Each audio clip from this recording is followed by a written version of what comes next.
시청자 여러분 안녕하십니까. 생생토론 조영우입니다.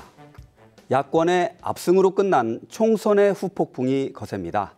국민의힘 한동훈 위원장뿐 아니라 대통령실 참모진들의 사의 표명이 이어지는 등 파장이 커지고 있습니다.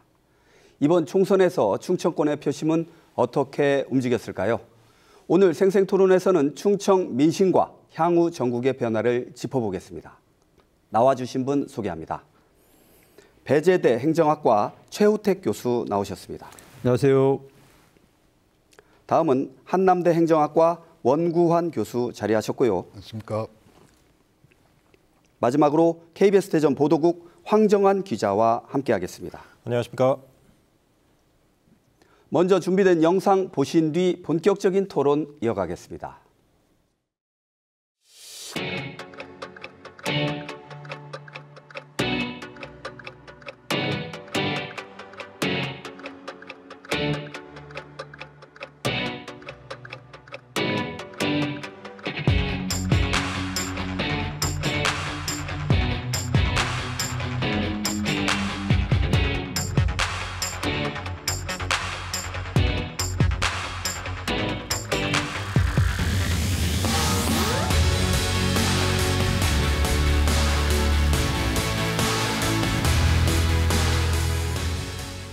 먼저 투표율 얘기로 토론 시작해 보겠습니다. 이번 총선 최종 투표율이 67%로 30여 년 만에 최고치를 기록했다. 이런 기록이 나왔는데 이 사전 투표율도 높아서 본 투표에 대한 열기를 짐작하게 했습니다. 먼저 황정환 기자가 취재 현장에서 느낀 전반적인 분위기와 결과를 한번 정리해 주시죠. 네, 총선 투표율 말씀하신 대로 이제 67%를 기록했는데 이게 엄청나게 높은 수치입니다. 그러니까 이제 총선 투표율로는 1992년 이후 32년 만에 가장 높습니다. 이번 선거의 뜨거운 투표 열기는요, 사전 투표 때부터 사실 감지가 좀 되긴 했습니다. 네. 이제 총선 사전 투표율이 31.28%로 역대 이제 총선 가운데 가장 높았고요. 또 제외 선거 투표율 역시 역대 총선 최고치인 62.8%를 기록하면서 이 열기가 이제 본 투표까지 좀 이어지지 않을까 그런 기대감을 좀 높였습니다. 네. 사실 저는 개인적으로 이제 최종 투표율이 이제 21대 총선하고 20대 대선의 중간 정도인 70% 또는 많으면 71%까지 좀 가지 않을까 좀 기대를 했었는데요. 사전 투표에 비해서 본 투표 열기는 좀 높지는 않았던 것 같습니다. 근데 특이한 점은요. 세종시의 투표율이 전국에서 가장 높았습니다. 그렇죠. 이제 전국에서 유일하게 70%를 넘어서 전국 1위를 기록했고요. 반면 충남은 이제 65%로 제주 또 대구에 이어서 전국 세 번째로 낮아서요. 같은 충청권에서도 투표율에 좀 큰 차이를 보였습니다. 네, 그렇습니다. 이 같은 높은 투표율에 대해서 여야가 이제 항상 그렇지만 자신들한테 좀 유리한 쪽으로 이제 해석하는 양상이 있는 것 같아요. 보수 쪽에서는 보수의 결집이다. 혹은 이제 진보 쪽에서는 정권 심판 등 이제 유리한 쪽으로 이제 해석을 하는데 두 교수님께서 보시기에 총선 투표율이 좀 높았던 이유 어떻게 좀 분석을 할 수 있을까요, 최 교수님? 네, 조금 전에 이제 황정환 기자께서 얘기한 대로 저는 이제 사전 투표율의 영향이 좀 컸다. 네. 그런 말씀을 좀 드리겠는데요. 사전 투표율은 정말로 역대 최고 수준의 높은 지금 투표율을 보냈고요. 사실 이제 사전 투표율이 처음 도입된 것은 2013년도에 우리가 이제 4.24 재보궐선거에서 도입이 되었는데요. 이때 사전 투표율 한 6%대였습니다. 그렇죠. 그러다가 이제 점점 높아져서 이번에 이제 31.28%였는데요. 저는 이제 이 사전 투표율이 높게 나타나는 것은 그러니까 소위 얘기해서 이제 여야가 많은 분들을 동원해서 이것이 이렇게 높아졌다라고 보지는 않고요. 다만 이제 이것이 이제 하나의 문화로 정착이 된 것 같다. 그러니까 과거에는 선거라고 하는 것이 하루에 하는 거라고 이렇게 생각을 했는데 지금은 이제 3일 동안 나눠서 하는 선거다. 그러다 보니까 사전 투표율이 자연스럽게 하나의 선거의 문화로 정착이 된 것이 아닌가 하는 생각을 좀 해보는 거고요. 그다음 두 번째는 이번에 이제 여튼간에 선거가 심판론에 기초해서 치러지다 보니까 뭔가 좀 누군가를 심판하고 누군가를 평가한다라고 하는 것은 신나기도 하고 어찌 보면 좀 책임감이 느껴지는 것 같습니다. 그래서 그러다 보니까 이제 많은 양 진영에서 많은 분들이 투표정에 나왔던 것이 아닌가 하는 생각을 해봅니다. 그래서 이 그쪽 양 정당의 어떤 지지층이 결집한 측면도 있는 거고요. 또 어느 때보다도 사실 이제 전략 공천이나 또 당 주도의 어떤 공천 뭐 이런 것으로 인해서 사실 이제 박빙 지역이 많았기 때문에 이제 그런 것도 높은 투표율에 영향을 주지 않았나 이렇게 보고 있습니다. 예. 온 교수님께서는 어떻게 평가하고 계시죠? 네, 뭐 여러 가지 우리가 이제 선거를 좀 많이 하는 과정이 있습니다만은 이제 총선도 있고 지방선거도 있고 대통령 선거도 있는데 대통령 선거는 이제 70% 넘는 경우가 이제 왕왕 있었는데 국회의원 선거에서는 70% 넘는 그런 것들이 이제 거의 없은 상태에서 그나마 이제 좀 많이 높아졌는데 문제는 이제 그런 것 같습니다. 우리가 사전 투표하고 본 투표가 한 31%대 한 36% 정도 나왔는데 실질적으로 이제 지난번 대선 때도 좀 그런 현상이 좀 있었거든요. 사전 투표가 굉장히 높았었습니다. 지금 총선 때보다 더 높게 나타났었는데 그 사전 투표에서는 당시 이재명 후보가 이제 승리를 했었고요. 그다음에 본 투표에서는 윤석열 현 대통령이 이제 이겼었단 말이죠. 이제 그런 면들이 아마 사전 투표와 본 투표에서 조금씩 이렇게 약간의 좀 이렇게 경향성이 좀 차이가 있는 것이 아닌가라는 생각이 좀 있고요. 전체적으로 이제 뭐 물론 똑같습니다만 2년 전에 또 지방선거 할 때는 50%를 또 간신히 넘었었어요. 이제 이런 걸 보게 되면 국민들의 관심이라든가 이런 부분들이 어디에 또 초점을 맞추냐에 따라서 상당히 좀 달라지는 것 같고 또 지역마다 조금의 편차는 좀 있는 것 같은데 어쨌든 이번 선거에서는 다른 어떤 선거에 비해서 국민들의 관심, 국정에 대한 어떤 관심 이런 부분이 좀 상대적으로 높았다 이렇게 평가할 수 있을 것 같습니다. 네, 알겠습니다. 이번 선거에서도 충청권은 그 수도권과 함께 그 최대 격전지로 떠올랐지 않습니까? 충청권을 흔히 캐스팅 보터다. 충청권에서 이겨야 선거에서 이긴다. 뭐 이제 이런 말이 있지 않습니까? 국민의힘에서는 이제 국회의사당 세종시 완전 이전을 이제 주장을 했고, 그 민주당에서는 정부의 과학 정책을 비판하면서 이제 충청권의 화력을 이제 집중을 했는데 충청권의 민심이 어떻게 됐는지 한번 살펴볼 수 있을 것 같아요. 그 황정환 기자는 후보를 만나다를 통해서 여러 후보들을 만나봤지 않습니까? 네네. 어떻게 좀 보셨나요? 이번에 이제 판세를 좀 보면요, 말씀하신 대로 이제 충청권은 전국 선거판의 이제 바로미터다, 풍향계다 이런 말이 딱 들어맞았습니다. 네. 선거 결과를 보면요, 이제 전국에도 마찬가지겠지만 이번에 민주당 압승, 국민의힘 이제 참패로 나타나지 않았습니까? 충청권 선거 결과도 이와 똑같이 이제 나왔습니다. 이번 총선에서 이제 대전과 세종, 충남 20석이 걸려 있는 가운데서 민주당이 16석, 또 국민의힘이 3석, 새로운 미래가 이제 1석을 가져갔는데요. 지역별로 좀 살펴보면 이제 대전 같은 경우 이제 21대 총선에서 민주당이 7석을 석권하지 않았습니까? 네. 22대 총선에서도 똑같이 이제 좀 석권을 했습니다. 기자들도 이제 현장 취재 다녀보면 대전 동구 또 뭐 중구 같은 경우는 좀 보수세가 강한 곳이잖아요. 네. 그래서 동구 같은 경우 이제 장철민 의원이 이제 현직으로 있지만 좀 선거를 해봐야지 뭐 알지 않겠느냐 뭐 이런 좀 보수적으로 접근을 했었는데 결과는 이제 민주당이 또 싹쓸이였습니다. 그렇죠. 2석이 걸린 세종 역시 이제 새로운 미래하고 이제 민주당이 가져가서 야권이 모두 가져갔고요. 충남에서 특히 이제 주목할 게 민주당에 좀 바람이 거셌습니다. 이제 지난 총선에서는 민주당 6석, 미래통합당 5석으로 얼추 균형이 좀 맞춰졌다면요. 이번에는 민주당 8석, 국민의힘 3석으로 좀 그 정치 지형이 민주, 진보 진영으로 확 쏠리게 됐습니다. 그 민주당 같은 경우는 이제 8석 가져왔다는 그 의미 속에서요. 이제 보수의 좀 아성이라고 불리는 공주 부여 청양, 또 이명수 의원의 텃밭이었었죠. 아산시 갑까지 가져온 게 아주 큰 성과라고 좀 할 수 있습니다. 네.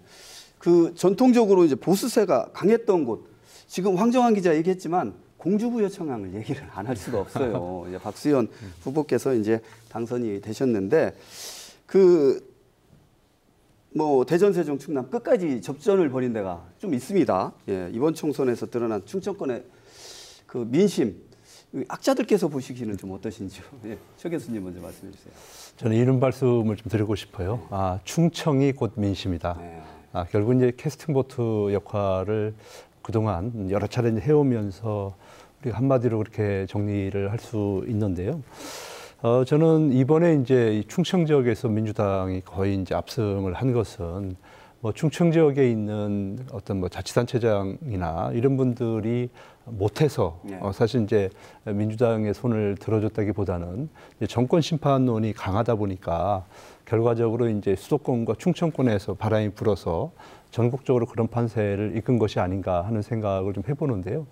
저는 좀 아쉽게 생각하는 부분도 있습니다. 왜냐하면 대통령께서도 지난번 대선 때에 이제 충청의 아들이라 얘기를 했었고, 그 다음에 자치단체장들도 거의 다 지금 이제 저 국민의힘 소속이란 말이죠. 그러면 이제 제 마음 속에는 그런 게 좀 있었어요. 그러니까 어찌 보면은 지역 발전, 그동안은 이제 수건 사업을 해결할 수 있는 절호의 저는 기회라고 봤기 때문에, 그래도 반반 정도 만약에 표를 좀 나눠줬더라면 자치단체장들이 지역의 문제를 해결하는 데 조금 도움은 되지 않았을까, 좀 힘을 받을 수 있지 않았을까 하는 생각을 좀 해보는데, 그래서 지금 이제 대전이나 세종 같은 경우에는 한석도 지금 건지질 못하기 때문에 자치단체장이 국회에서 예를 들어서 지원을 받기 위해서 국회를 가다 보면 누구 만날 사람이 있어야죠.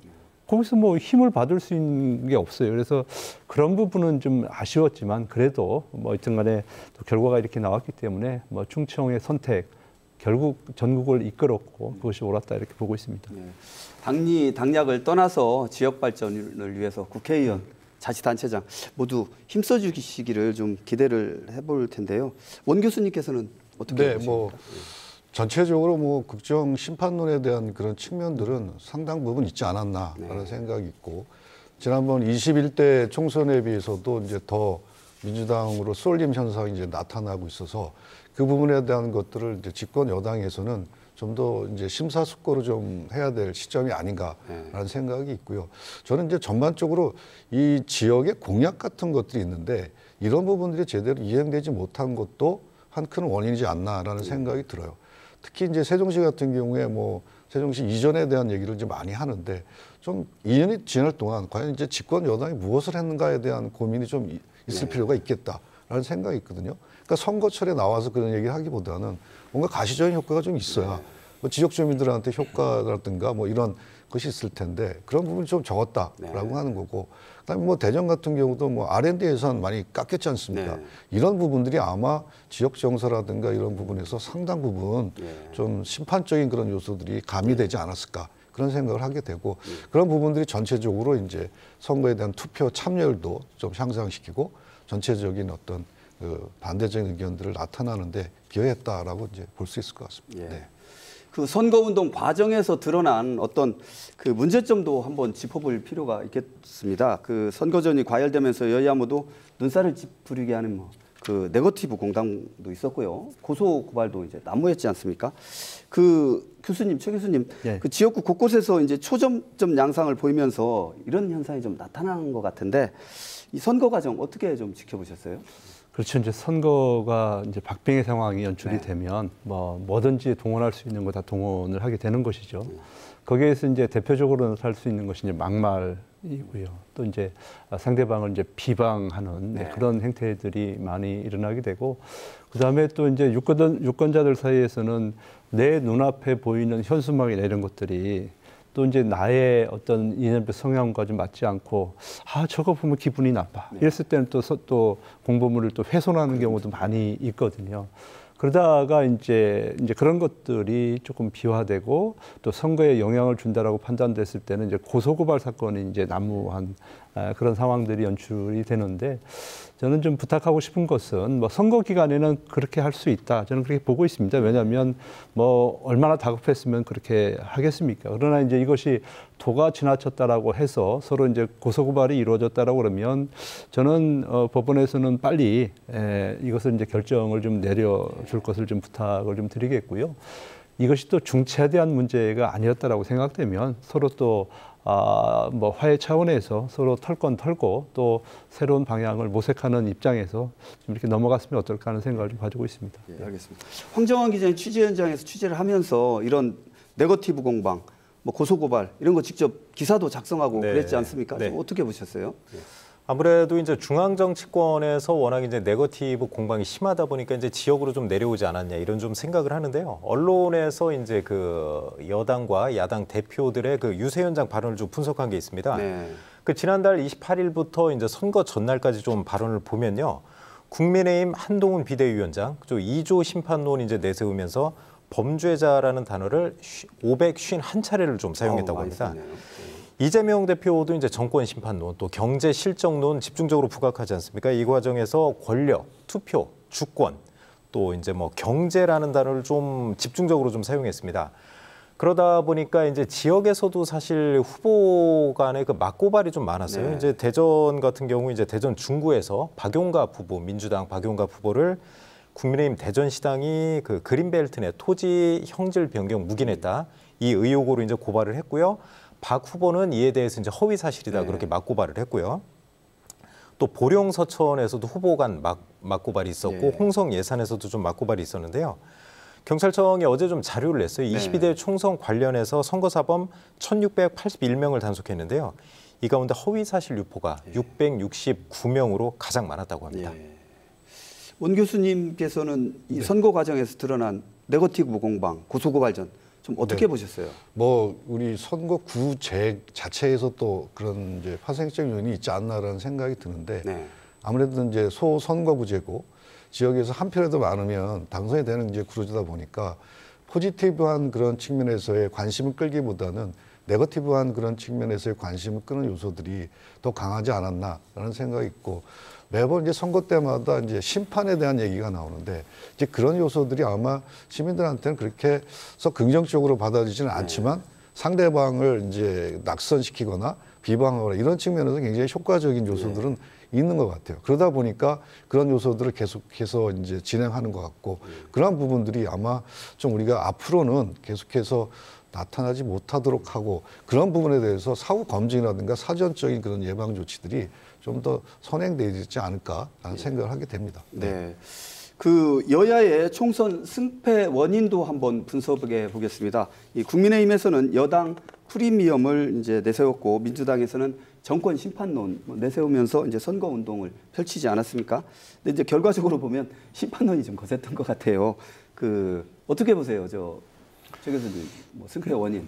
그러니까 이번에 보면은 이제 1단하고 9단 싸움 같았습니다. 네. 왜냐하면은 우리가 이제 정권 중간에 있는 선거는 대개 이제 회고적 투표 행위를 보이거든요. 그래서 정권 심판이 이제 중요한 아마 이슈로 떠오르고 그러는데, 뭐 야당에서는 뭐 당연히 이제 정권 심판론을 가지고 왔던 거고요.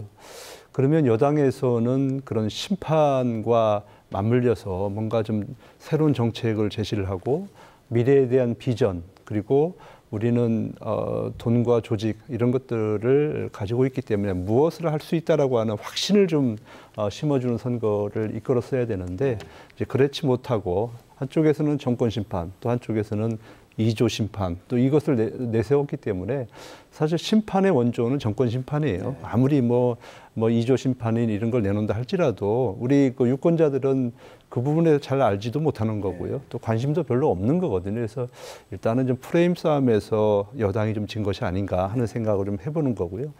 그 다음에 이번에 이제 그 총선 승패의 원인은 뭐 여러 가지가 있을 수 있겠지만은 가장 중요한 것은 대통령의 고집, 아집, 이것이 유권자들의 마음을 얻는데 저는 실패를 했다.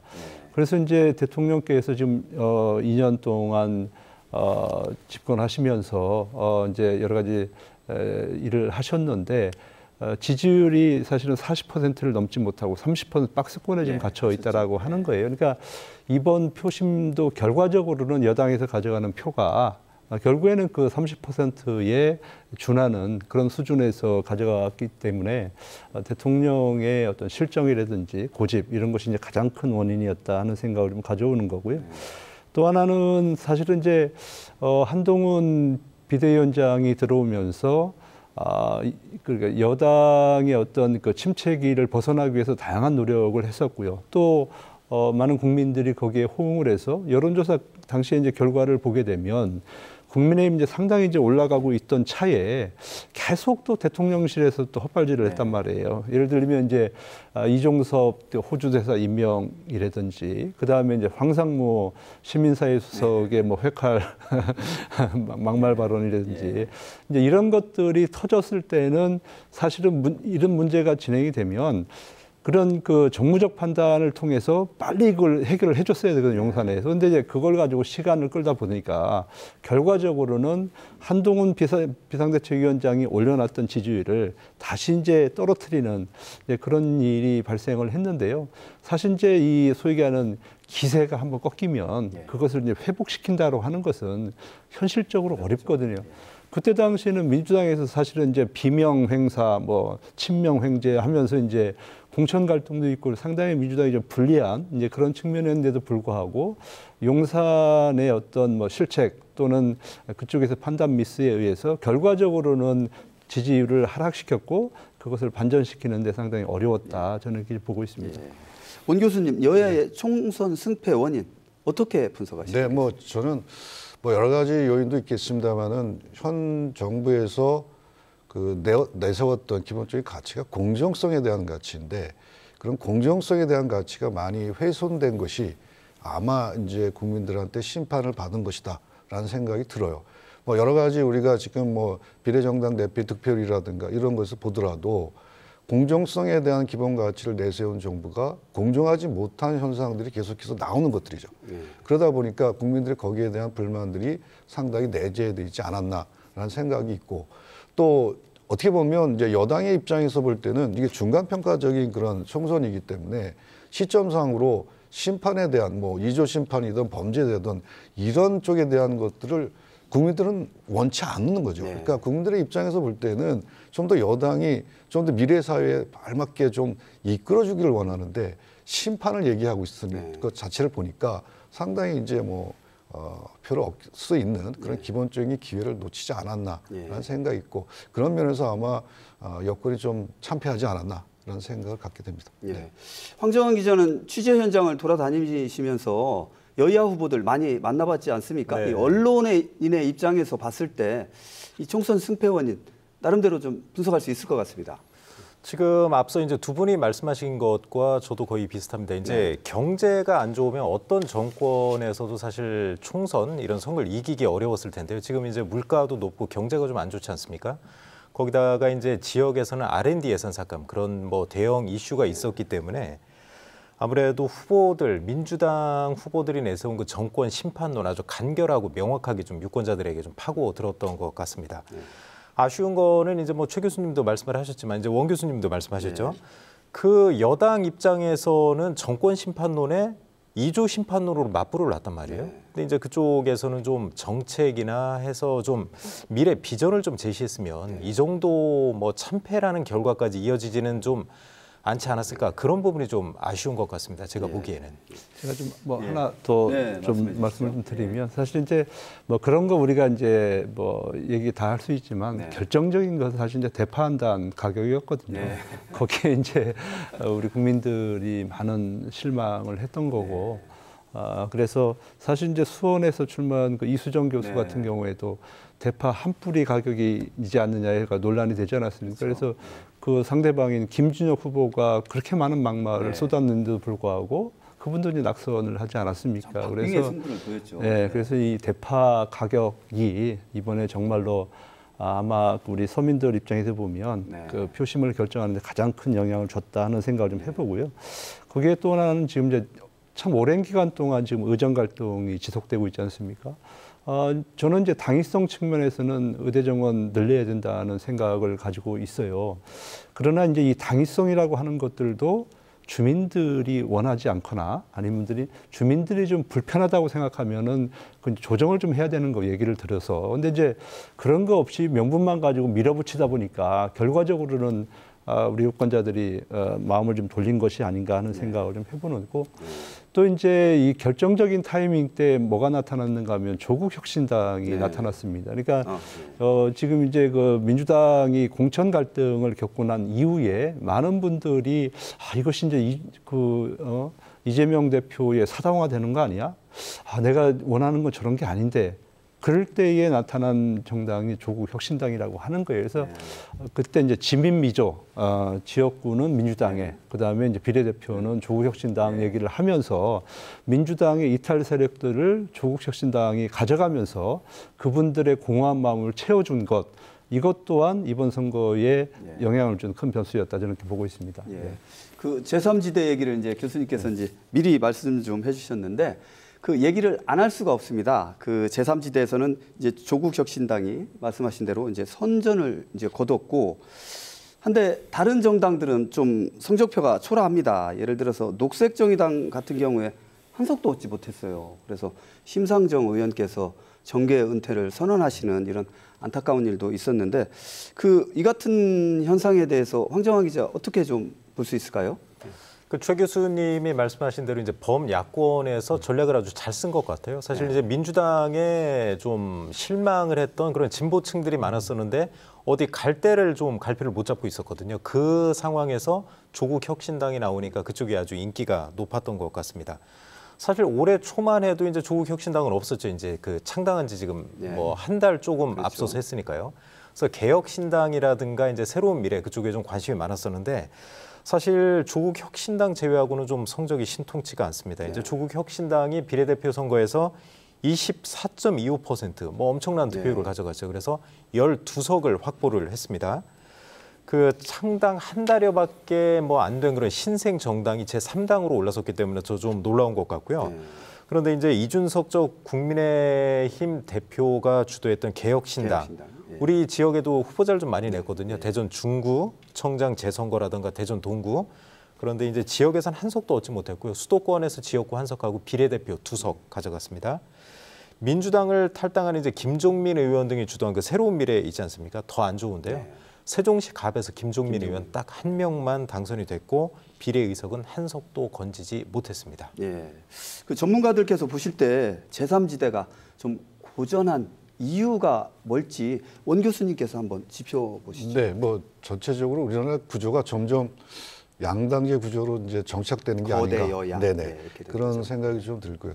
그 변수가 어디서 좀 나타나냐 하면 옛날 선거에서는 그래도 무소속이 당선되는 비율이 있었습니다. 네. 이번 선거에서는 유일하게 무소속 당선자가 없습니다. 그러니까 그런 걸 보면 정당에 대한 소속과 조직과 이런 인력에 대한 싸움들이 굉장히 또 중요한 정치적 변수가 되는구나라는 것들이 한번 입증이 된 것 같고요. 전반적으로 이 이제 그 제3지대가 성공할 수 이제 그 없는 구조 속에서도 이번 선거에서는 조국 혁신당이 상당 부분 약신하는 모습을 보여준 것은 그만큼 반대적인 반작용이 있지 않나라는 생각이 있습니다. 그러니까 현 정부에 대한 어떻게 보면 실정이죠. 그다음에 조국 혁신당이 가장 내세우는 게 뭐냐면 검찰 개혁이거든요. 그러니까 이런 부분들이 어떻게 보면 그동안에 좀 속 시원하게 얘기 못했던 부분들을 어떻게 보면 국민들한테 좀 시원하게 얘기해주는 그런 부분들이 있었던 부분이 한 24% 정도의 지지율이 나왔던 것으로 보고, 이렇게 보면 비례정당의 한 달 조금 넘은 정당이 24%를 찾는다는 것은 상당한 의미가 있다는 것이고, 또 더불어민주연합하고 합치면 50%를 넘는 거거든요.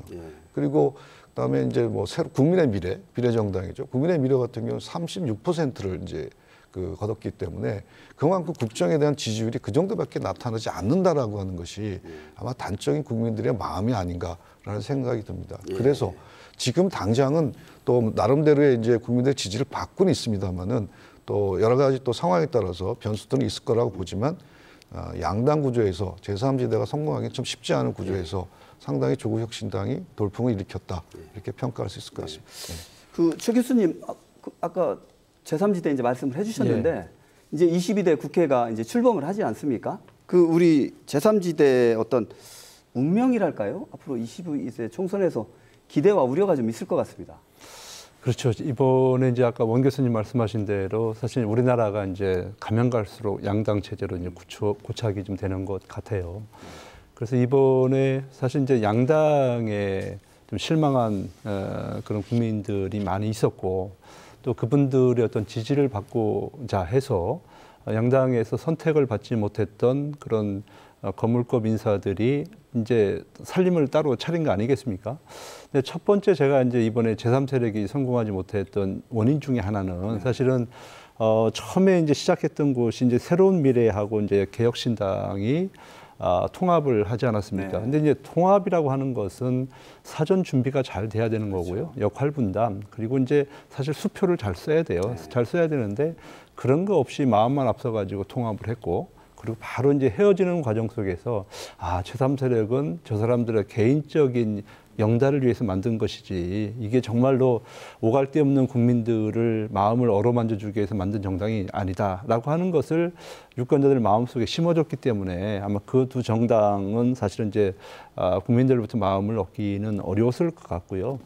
그리고 또 하나는 사실 이제 대안 세력으로서의 역할이 좀 부족했다. 특히 이제 이분들이 뭔가 좀 뚜렷한 비전을 제시한 게 없어요. 아까 이제 조국 혁신당 같은 경우는 검찰 개혁이라고 하는 게 그게 비전이 될 수는 없잖아요. 네. 국민들의 먹고 사는 문제하고 그게 무슨 문제가 있습니까? 네. 그러다 보니까 사실 이제 많은 분들이 선택을 못했던 것 같고 또 뭐 인물도 그랬던 것 같아요. 거기에 이제 비례대표에 참여하시는 분들 보면 문제 많으신 분들 상당히 많이 있잖아요. 네. 이제 그렇기 때문에 아마 사람들이 마음 주기는 좀 어려웠을 것 같은데 또 이제 조국 혁신당이 그러면 제3 세력이냐? 네. 저는 제3 세력이라고 보지는 않는 거거든요. 이거는 이제 어떻게 보면 지난번에 정의당처럼 이건 이제 민주당의 이중대의 성격을 가지고 있는 거예요. 왜냐하면 지역 대표를 추천하지 공천을 하지는 못했던 그런 정당이고 사실은 이제 민주당과 지민 비주라고 하는 그런 프레임을 가지고서 같이 이제 선거를 치렀던 거기 때문에 제3 세력이라기보다는 민주당의 이중대의 역할이고 또 언제든지 민주당과 또 같이 갈 수 있는 그런 정당이기 때문에 저는 뭐 그렇게 평가하고 싶지는 않고요. 특히 이제 지금 개혁신당 같은 경우에는 그래도 이제 사수 끝에 이준석 대표가 지금 돌아오지 않았습니까? 지금 뭐 당선된 이후에 이제 사용하는 워딩을 보니까 상당히 지금 이제 센 워딩을 많이 하고 있어요. 뭐 대통령의 뭐 임기가 뭐 3년 남았습니까? 뭐 이런 도발적인 뭐 표현도 하기도 하고 그러는데 그만큼 아마 맺힌 게 많으니까 준비한 것도 많을 것 같고요. 또 아마 국회에 참여하면서 여러 가지 일을 할 것이다 하는 생각을 좀 해보고 새로운 미래 같은 경우에는 저는 이제 김종민 혼자 살아남지 않았습니까? 그렇기 때문에 조국 혁신당과 아마 합당이 가능하지 않을까 저는 개인적으로 그렇게 보는 거고요. 진보당 같은 경우가 어찌 보면 좀 선전한 케이스예요. 사실은 그렇기 때문에 진보당은 아무래도 이제 정의당의 몫을 진보당이 차지하지 않을까 뭐 그런 생각을 좀 가지고 있습니다. 이처럼 제3지대가 이제 부진하면서 22대 국회도 여야의 이제 강대강 뭐 이 대결이 좀 재현될 것 같다 이런 전망도 있는데요. 의석별 시나리오도 지금 언급이 되고 있는 상황입니다.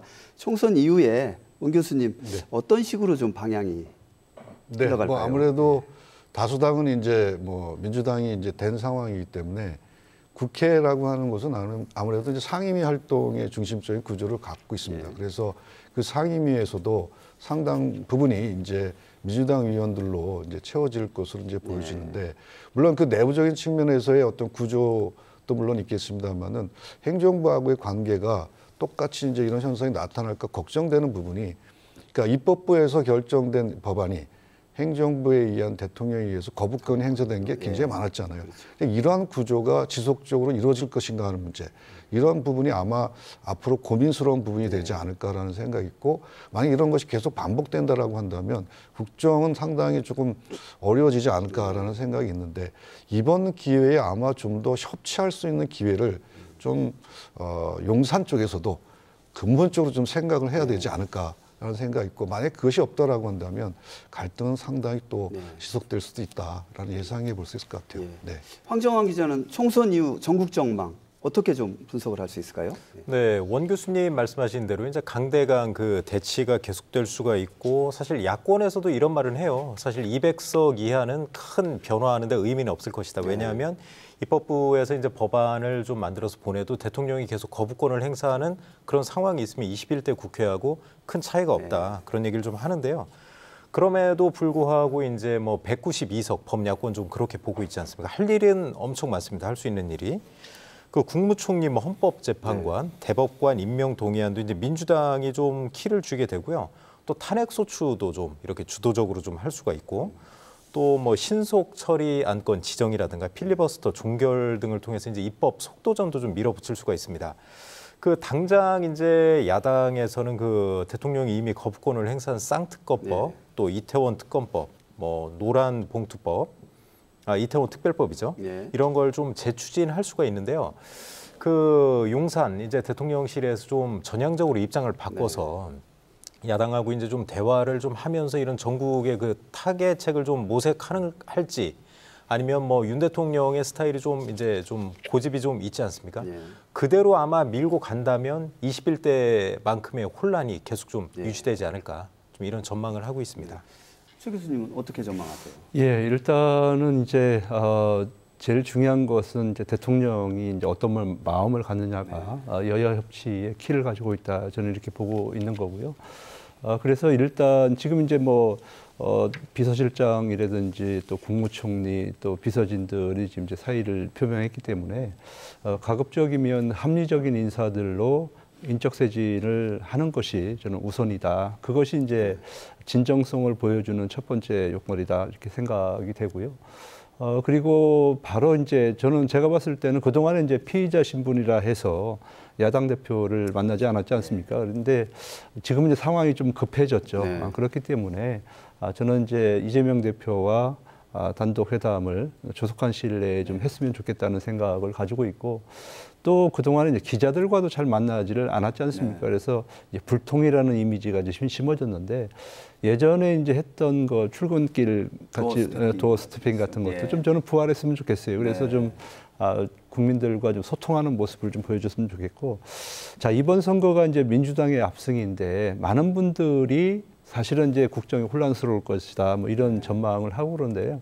저는 조금 다른 생각을 좀 가지고 있어요. 왜냐하면 이미 우리 국민들은 사실은 이제 윤석열 대통령 그리고 현 정부에 대해서 심판을 끝냈어요. 네. 그러면 지금부터는 누구의 시간이냐면 사실 민주당의 시간입니다. 네. 민주당이 어떻게 하느냐에 따라서 다음 대선 때 민주당 사람이 되느냐 안 되느냐 이것이 좀 달려 있거든요. 그래서 그 첫 발을 좀 내딛는 입장에서 보면 그렇기 때문에 이재명 대표가 지금 그렇게 압승을 하고도 상당히 낮은 톤으로 겸손한 목소리를 좀 내고 있지 않습니까?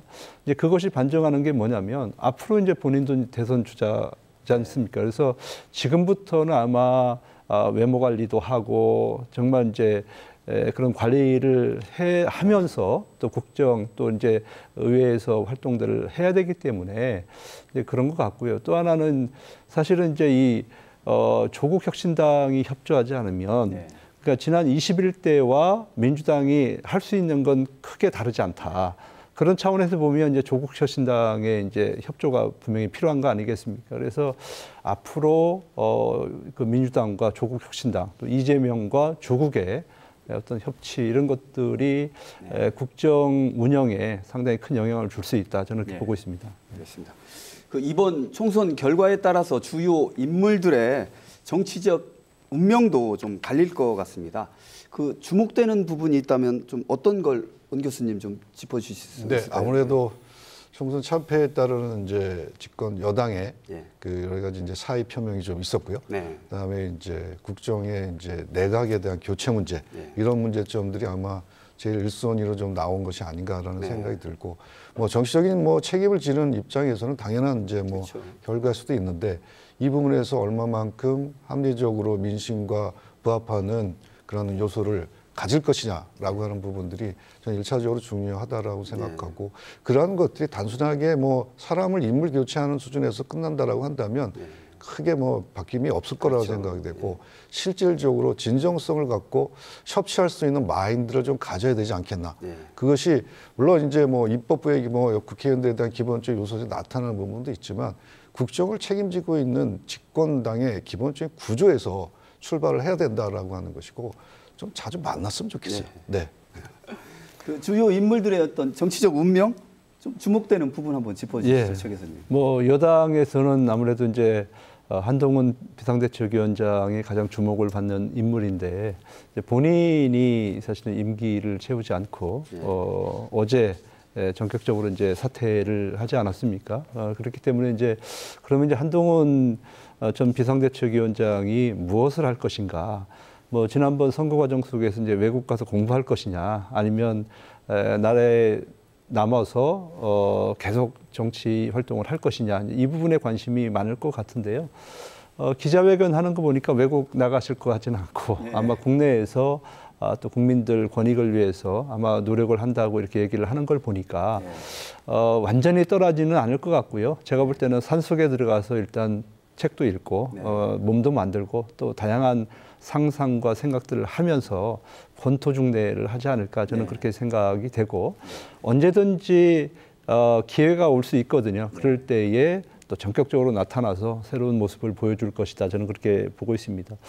그리고 이제 그러면 이제 한동훈이 없는 자리는 그러면 국민의힘에서는 누구를 가지고 이제 운영을 해야 되느냐라고 봤을 때는 지금 떠오르는 인물들이 아무래도 지난번 대선 주자였던 안철수 의원 이제 사선이 되었기 때문에 그렇죠. 많이 이제 무르익었을 것 같아요. 그다음에 나경원 의원도 지금 5선 되지 않았습니까? 이분 또 이제 핵심적인 인물이 김두관 의원과 그 전남도지사들끼리 아니 경남도지사들끼리 맞붙었던 곳이 있지 않습니까? 그래서 김태호 의원 아마 이런 분들도 아마 전국적으로 좀 뭐랄까 좀 지지를 받고 아마 그 국민의힘 앞으로의 운영하는 데에 큰 영향을 미칠 수 있는 인물이다 하는 생각을 좀 해보는 거고요.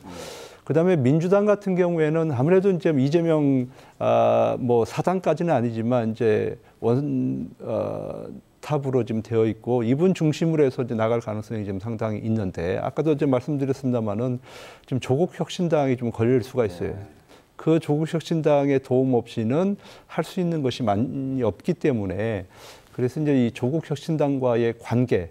근데 더 중요한 것은 이 두 분 다 지금 사법 리스크를 안고 있단 말이에요. 그래서 만약에 조국 대표 같은 경우에는 한번 4, 5개월 안으로 이제 최종 판결이 날 예정이기 때문에 만약에 이제 그 원심이 확정이 되면 바로 이제 소위 얘기하는 깜빵 가야 되지 않습니까? 그래서 그러면 조국혁신당은 누가 그것을 받아서 이끌어 가느냐 이런 것들도 이제 중요할 것 같고 민주당도 마찬가지예요. 그래서 지난번 총선 때 보니까 비록 그 공천 과정 속에서는 서름을 많이 받았지만 임종석 전 의원 같은 경우도 열심히 돕지 않았습니까? 그다음에 이제 김부겸 의원도 마찬가지고 그래서 그분들도 잠룡으로서 앞으로 활동이 좀 기대된다 이렇게 보여집니다.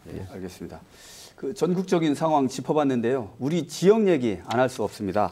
이번 총선 선거 과정에서 후보들 모두 이제 충청권의 어떤 발전을 위한 지역 공약들을 많이 제시를 했습니다. 이런 약속이 잘 실행이 될 수 있도록 이제 언론과 시민들의 감시, 견제 역할도 이제 중요한데 그 좀 충청권 우리 지역의 발전을 위해서 어떤 역할을 서로 해야 되는지 좀 제언을 할 수 있을 것 같습니다. 원 교수님, 말씀해 주시죠. 지금 자치단체 장은 아무래도 지금 이제 국민의힘 쪽으로 이제 되어 있고 그렇죠. 또 국회의원들은 또 아무래도 또 민주당 쪽으로 되어 있는 구조가 이제 앞으로 이제 사회인데 이 과정에서 이제 중요한 것은 과연 이제 지역이 여야 간에 대립할 만한 대목이 있는 것이냐라고 하는 항목이거든요. 그러니까 지역 경제 발전을 위한 요소들이 있는데 이게 민주당과 국민의힘 간의 갈등 요인이 될 것이냐라고 하는 부분에서 그렇지 않은 면이 많이 있거든요.